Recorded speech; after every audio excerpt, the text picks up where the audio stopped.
여러분. 굿모닝 행정학 진행하는 여러분의 영디 최영입니다. 자, 우리 오늘 23년 공무원 9급 11번부터 15번까지 문제 풀어볼 건데요. 다 여기 출제가 되었던 문제들 11번부터 15번까지는 일반 행정직에도 충분히 나올 수 있는 가장 기본 주제들로 문제가 구성이 되어 있기 때문에 여러분이 연습해 보시기 굉장히 좋은 문제입니다. 11번 문제부터 한번 들어가 보도록 하겠습니다. 다음 중 시장 실패에 따른 정부 개입 근거에 대한 설명으로 가장 거리가 먼 것은 이랬습니다. 일단 시장 실패여야 하고요. 시장 실패에 정부가 개입하는 근거를 찾아줘야 되겠죠. 그래서 만약에 공공재의 공급이 부족하다, 시장 실패죠. 정부는 강제적으로 공급을 합니다. 외부 효과가 발생했어요. 이것도 마찬가지로 시장 실패고요. 외부 효과가 만약에 긍정적인 형태로 발생을 했다면 보조금 지급을 통해 외부 경제입니다. 만약에 부정적인 외부 효과가 발생을 했다면 조세를 부과하는 것을 통해 외부 효과를 제거할 수 있습니다. 3번입니다. 사실 사회의 소득 불평등에 대한 문제도 좀 넓은 의미로 봤을 때는 우리가 시장 실패라고 얘기할 수 있죠. 시장 실패가 정말 시장에서 발생한 시장 실패, 미시적인 시장 실패가 있고요. 형평성에 관련된 시장 실패, 거시적 시장 실패가 있는데 사회적 소득 불평등에 따른 문제는 거시적인 시장 실패입니다. 물론 정부 개입의 근거가 될 수 있고요. 그래서 정부가 이러한 문제들을 해결하기 위해 사회 보장 정책을 시행할 수 있습니다. 그럼 3번 맞죠? 4번입니다. 불안정 경쟁 시장. 아시겠지만 불안정 경쟁은 사실 독점과 과정을 모두 포괄하는 표현이지만 행정학에서는 독점을 별도로 분류하고요. 불안정 경쟁은 과점을 설명하는 표현으로 보통 쓰입니다. 과점의 상황이 발생했다라고 이야기를 해주게 되면 정부가 규제를 해야죠.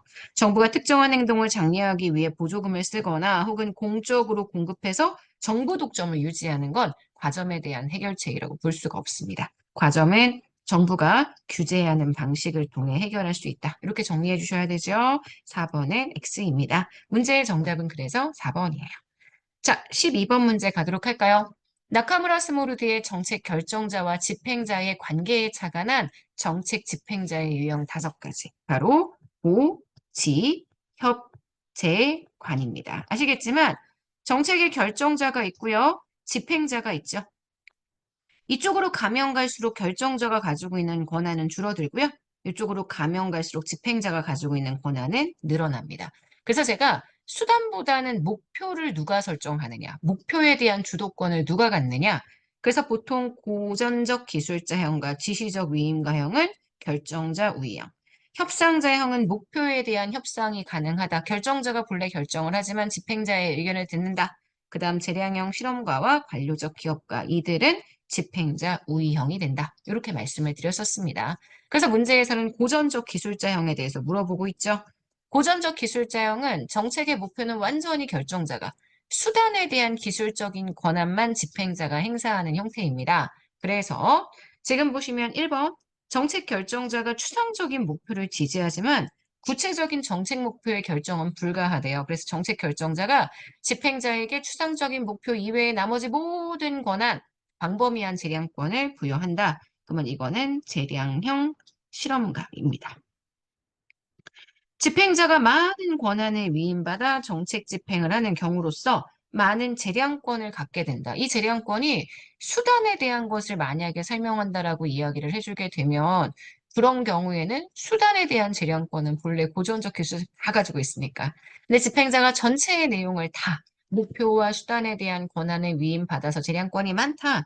그러면 이것도 재량형 실험가에 대한 내용이 될 수가 있습니다. 하지만 요거는 구체적으로 목표에 대한 재량권인지 수단에 대한 재량권인지를 밝히지 않았기 때문에 설명하기 약간 애매하고요.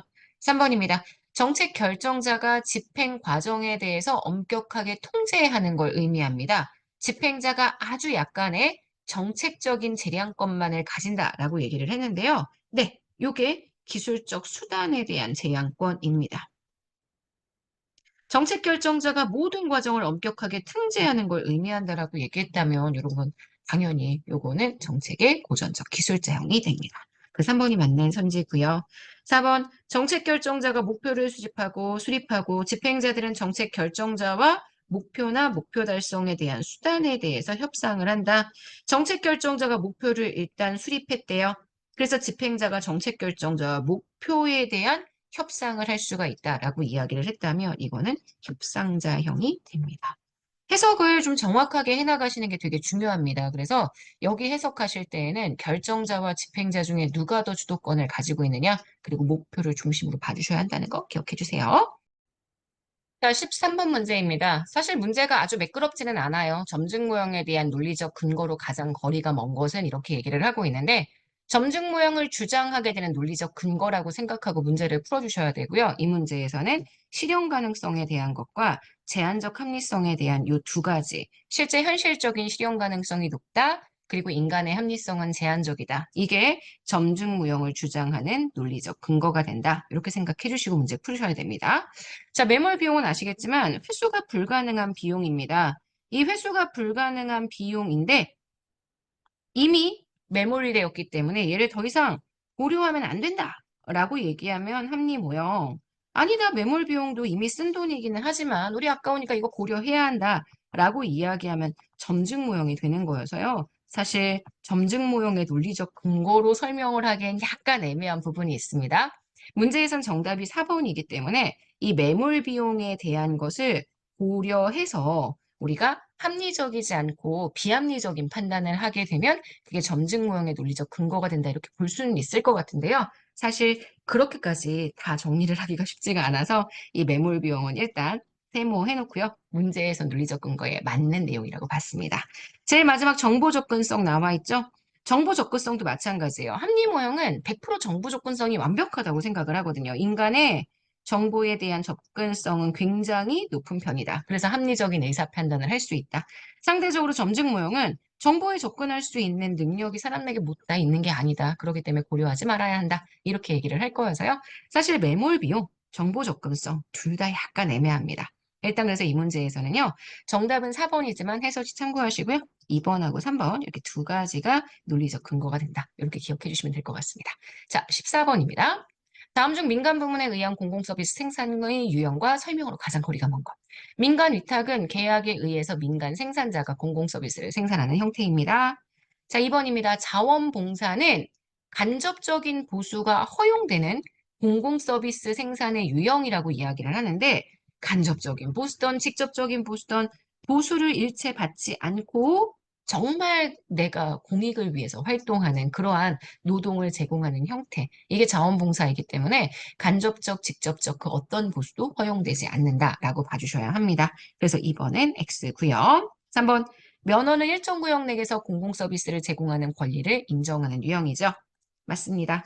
4번 바우처는 소비자, 물건을 구매하는 시민들에게 공공서비스의 이용권을 지급하는 형태입니다. 그래서 문제의 정답이 되는 건 2번이에요. 자, 15번입니다. 오늘날 시민사회 조직에 대한 설명으로 가장 적절하지 않은 것 이렇게 이야기를 했죠. 비정부 조직이 생산하는 공공재와 공공재나 공동소비가 가능한 집합재, 우리가 보통 공유자원이라고 이야기하죠. 만약에 공공재나 공유자원의 생산 비용을 정부가 지원한다면 이건 결국 정부가 비정부 조직의 생산 활동을 조력하는 역할을 한다라고 보실 수가 있기 때문에 정부와의 대체적 관계라기보다는요, 보완적 관계라는 의미로 보셔야 합니다. 문제의 정답은 1번이에요. 2번, 정부와 비정부 조직 간의 적대적인 관계보다는 서로의 존재를 인정하는 동반자적 관계가 점차 확산되고 있고요. 3번입니다.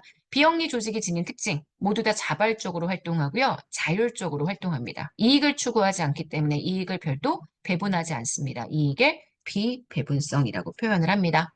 정부가 지지나 지원의 필요성을 위해서 특정한 비정부 조직의 분야의 성장을 유도해서 형성이 되었던 의존적 관계는 주로 개발도상국에서 많이 나타났었던. 그래서 정부가 일부러 비정부 조직을 이렇게 약간 보조금을 주면서까지 성장을 시키는 그런 모델들은 개발도상국에서 많이 나타나는 의존적 관계의 모델입니다. 자, 문제의 정답이 되는 틀린 선지는 그래서 1번입니다. 자, 여기까지 해서 우리 오늘 굿모닝 행정학 마무리하도록 하겠습니다. 여러분 오늘 하루 정말 잘 보내시고요. 우리는 내일 아침에 또 만날게요. 오늘 하루도 여러분 거예요. 여러분, 안녕.